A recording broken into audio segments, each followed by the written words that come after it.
Bismillahirrahmanirrahim. Assalamualaikum warahmatullahi wabarakatuh. Selamat pagi rekan-rekan mahasiswa sekalian.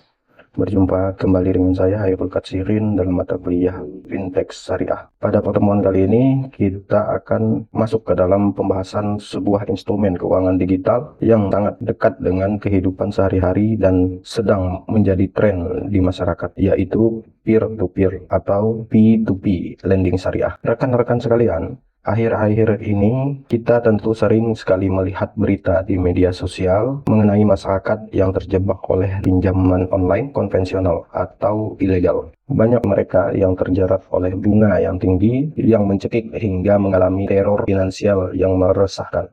Nah, pertanyaannya, apakah semua inovasi digital itu buruk? Tentu tidak.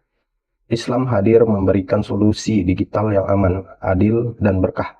Mari kita bedah bagaimana sistem kinerja P2P lending syariah ini. Rekan-rekan mahasiswa, mari kita perhatikan bagian alur transaksi yang ada di layar Anda saat ini. Berbeda total dengan sistem konvensional yang berbasis pada bunga atau riba. P2P lending syariah pada dasarnya adalah sebuah platform digital yang berfungsi sebagai perantara untuk mempertemukan secara langsung kedua pihak. Pihak pertama adalah pemilik dana atau investor yang kita sebut sebagai leader. Pihak kedua adalah pelaku usaha mikro atau UMKM yang membutuhkan pembiayaan modal usaha yang kita sebut sebagai borrower. Alur pembiayaan berjalan secara transparan. Investor menyetorkan modalnya melalui aplikasi platform P2P syariah. Kemudian platform akan menyeleksi dan menyalurkan dana tersebut langsung kepada usaha real produktif milik UMKM yang membutuhkan. Di sini tidak ada bunga sebesar pun. Keuntungan yang diperoleh oleh investor murni berasal dari sistem bagi hasil keuntungan usaha atau berupa ujroh, yaitu fee jasa admin yang sudah disepakati bersama di awal akad. Praktik teknologi keuangan syariah ini tidak berjalan tanpa arah. Di Indonesia, operasional P2P lending syariah telah memiliki payung hukum yang sangat kuat dan resmi, yaitu diatur dalam Fatwa DSN MUI nomor 117 tahun 2018.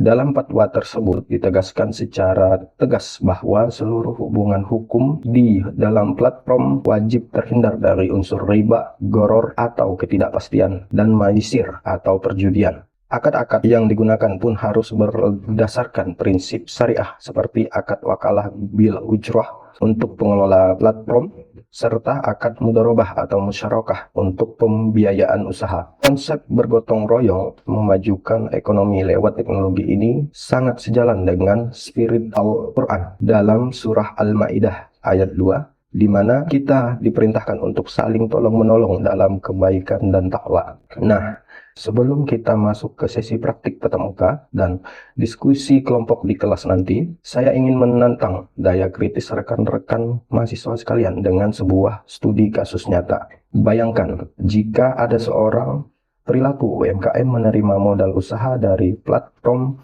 P2P lending syariah. Namun di tengah jalan, usahanya mengalami kegagalan atau kebangkrutan real yang jujur.